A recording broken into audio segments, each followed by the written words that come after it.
Selamat siang Pak, perkenalkan nama saya Riris Yankesi Mamora, jurusan Teknik Informatika semester 6.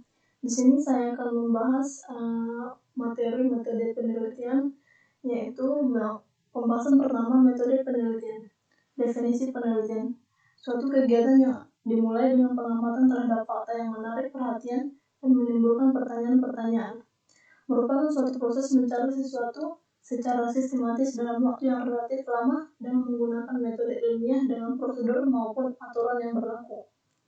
Penyelidikan sistematis yang ditujukan pada penyajian informasi untuk menyelesaikan persoalan-persoalan. Di sini ada beberapa tujuan penelitian.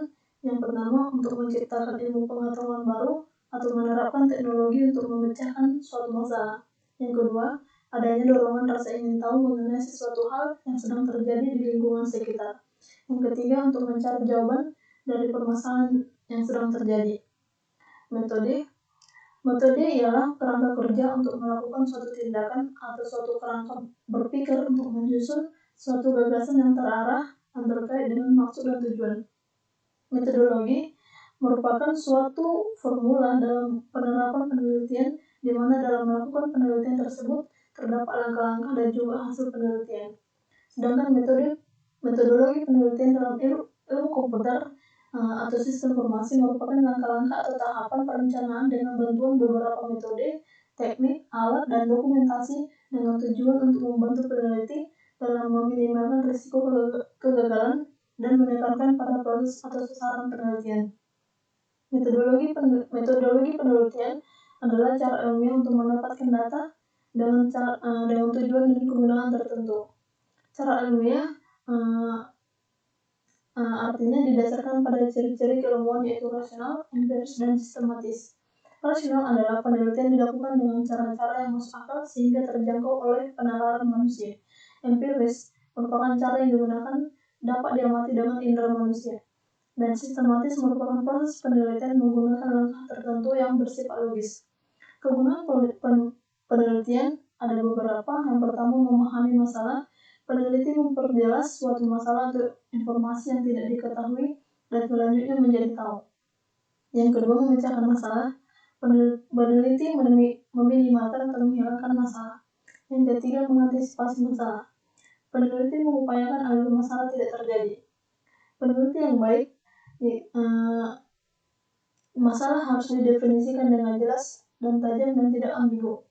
Prosedur penelitian yang dipakai harus diuraikan secara rinci agar memungkinkan peneliti lain mengulangi penelitian tersebut. Desain prosedur dalam penelitian harus direncanakan dengan seksama untuk memberi hasil yang seobjektif mungkin. Melaporkan hasil penelitian sejujurnya, analisis data memadai, dan metode analisis harus cocok. Kesimpulan ditunjang hasil penelitian, dan keyakinan hasil penelitian akan lebih besar jika peneliti berpengalaman, mempunyai nama baik, dan mempunyai integritas. Tahapan penelitian ada beberapa. Yang pertama, identifikasi masalah.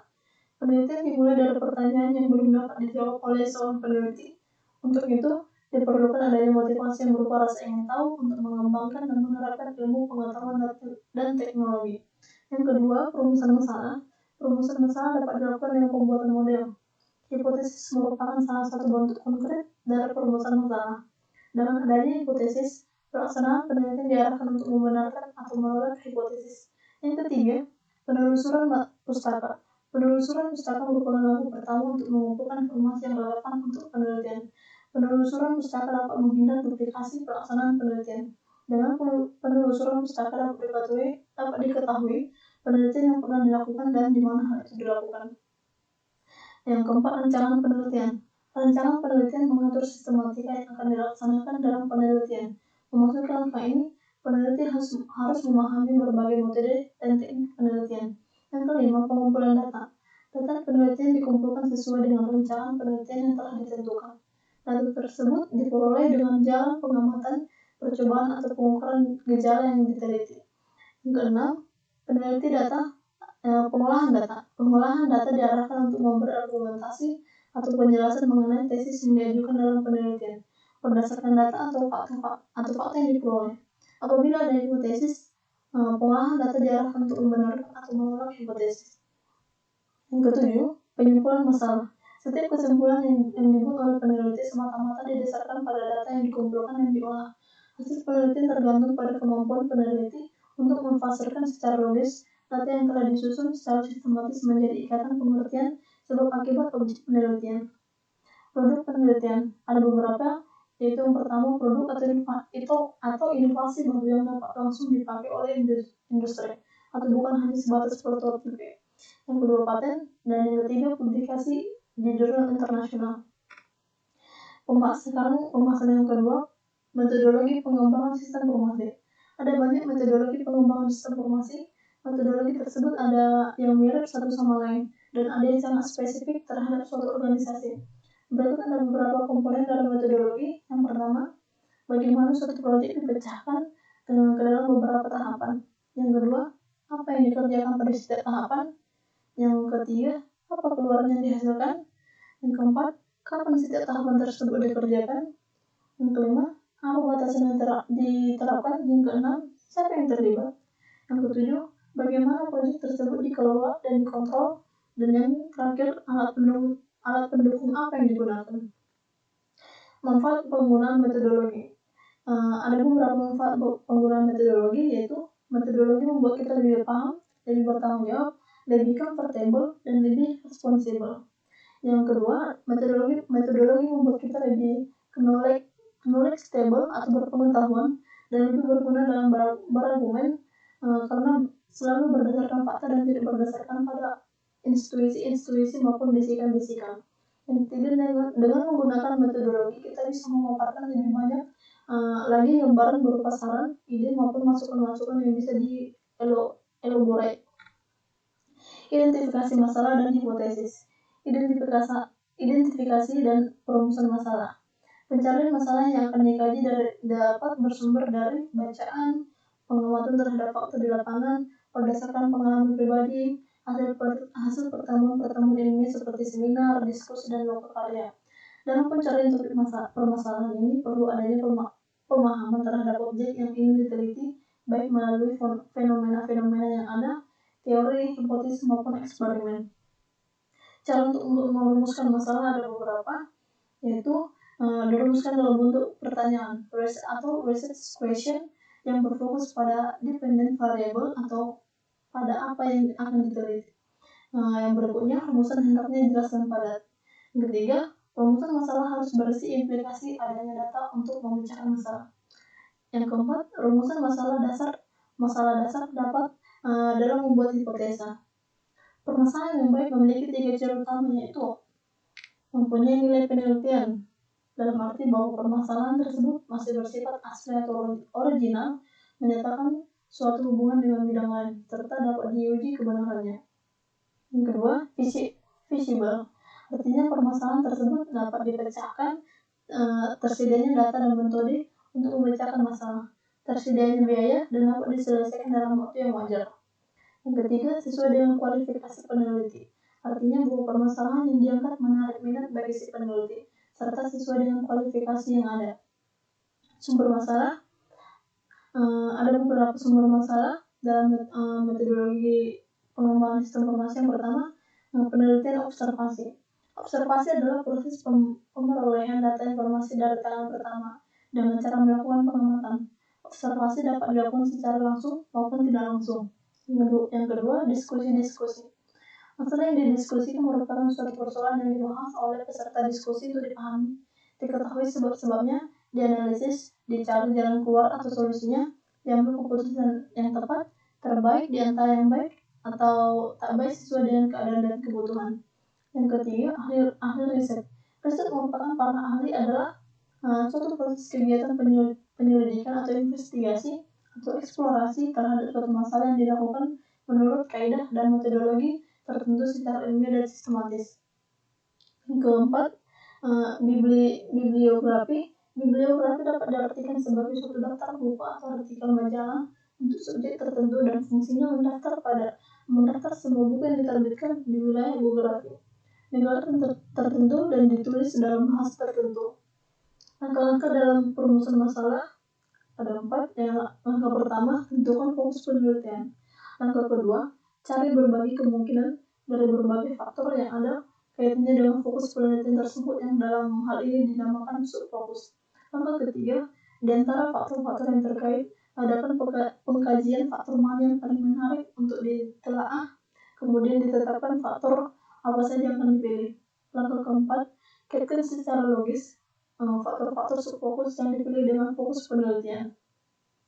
Hipotesis penelitian. Hipotesis merupakan jawaban teoritis atau jawaban sementara terhadap permasalahan masalah penelitian dan belum merupakan jawaban empirik dengan dukungan data-data. Manfaat hipotesis yang pertama untuk menjelaskan permasalahan yang diangkat dalam penelitian, yang kedua untuk menjelaskan variabel-variabel yang akan diuji kebenarannya, yang ketiga untuk membantu dalam memilih metode analisa data, yang keempat sebagai pedoman dalam menarik sebuah kesimpulan. Manfaat penelitian ada manfaat praktis dan ada manfaat teoritis. Manfaat praktis yaitu hasil penelitian berupa aplikasi yang dapat digunakan sistem informasi. Sedangkan manfaat teoritis yaitu melengkapi hasil penelitian sebelumnya tentang sistem informasi dengan menawarkan kelebihan. Kerangka pemikiran. Uma sekarang dalam bukunya Business Research tahun 1992 dalam mengemukakan bahwa kerangka berpikir merupakan model konseptual tentang bagaimana teori berhubungan dengan berbagai faktor yang telah diidentifikasi sebagai masalah yang penting. Kerangka berpikir yang baik akan menjelaskan secara teoritis pertautan antar variabel yang akan diteliti. Jadi secara teoritis perlu dijelaskan hubungan antar variabel independen dan dependen. Langkah penyusunan kerangka berpikir. Yang pertama, menentukan paradigma atau kerangka teoritis yang akan digunakan, kerangka konseptual dan kerangka operasional variabel yang akan diteliti. Yang kedua, memberikan penjelasan secara deduktif mengenai hubungan antar variabel penelitian. Tahapan berpikir deduktif meliputi 3 hal, yaitu yang pertama tahap penelaahan konsep atau conceptioning, yaitu tahapan menyusun konsepsi-konsepsi atau mencari konsep-konsep atau variabel dari proposisi yang telah ada dan telah dinyatakan benar. Yang kedua, tahap pertimbangan atau putusan atau judgment, yaitu tahapan penyusunan ketentuan-ketentuan atau mendukung atau menentukan masalah akibat pada konsep atau variabel dependen. Yang ketiga, tahapan penyimpulan atau reasoning, yaitu pemikiran yang menyatakan hal-hal yang berlaku pada teori, berlaku pula bagi hal yang khusus. Memberikan argumen teoritis mengenai hubungan antar variabel yang diteliti. Argumen teoritis dalam kerangka pemikiran merupakan sebuah upaya untuk memperoleh jawaban atas rumusan masalah. Dalam prakteknya, membuat argumen teoritis memerlukan kajian teoritis atau hasil-hasil penelitian yang relevan. Hal ini dilakukan sebagai penunjuk atau arah bagi pelaksanaan penelitian. Yang terakhir, hal lain yang perlu diperhatikan adalah oleh karena argumen teoritis sebagai upaya untuk memperoleh jawaban atas rumusan masalah, maka hasil dari argumen teoritis ini adalah sebuah jawaban sementara atas rumusan masalah penelitian, sehingga pada akhirnya produk dari kerangka pemikiran adalah sebuah jawaban sementara atas rumusan masalah atau hipotesis. Merumuskan model penelitian. Model yang merupakan konstruksi kerangka pemikiran atau konstruksi kerangka teoritis yang dirangkakan dalam bentuk diagram dan atau persamaan-persamaan matematik tertentu. Esensinya menyatakan hipotesis penelitian. Sebagai suatu konstruksi kerangka pemikiran, suatu model akan menampilkan beberapa, yaitu jumlah variabel yang diteliti, prediksi tentang pola hubungan antar variabel, dekomposisi hubungan antar variabel, dan jumlah parameter yang diestimasi. Ini ada contoh kerangka pemikirannya. Sekarang selanjutnya pembahasan yang ketiga, sitasi atau citation. Citasi adalah daftar pustaka dari sejumlah dokumen yang dirujuk atau yang dikutip oleh sebuah dokumen, dan setiap daftar pustaka dokumen tersebut dimuat dalam bibliografi dokumen yang mengutip, yang secara khusus mengkaji pengarang dan karya-karya lain. Menunjukkan asal-usul atau sumber suatu kutipan, mengutip pernyataan atau mengulang pernyataan seseorang dan mencantumkannya di dalam suatu karya tulis yang dibuat, namun tetap mengindikasikan bahwa kutipan tersebut itu adalah pernyataan orang lain. Salah satu pemilihan dokumen yang akan disitir adalah kesesuaian topik dengan penelitian. Namun ada juga yang menyitir dari dokumen yang berbeda dengan topik penelitian, misalnya untuk melihat analisa statistik maupun analisa data lainnya, yang mungkin bisa digunakan pada penelitian yang sedang dilakukan karena dokumen tersebut memberikan informasi yang cukup dalam dan spesifik mengenai topik yang akan diteliti.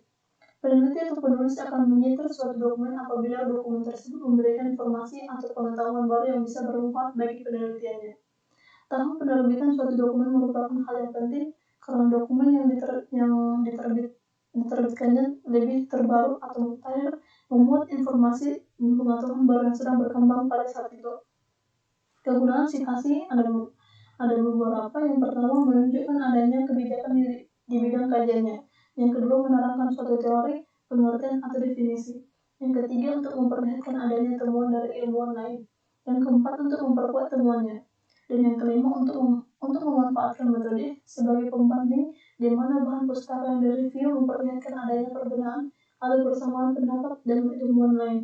Dan juga untuk memperkuat kesahihan penelitian yang dilakukan. Contoh situasi untuk apa style.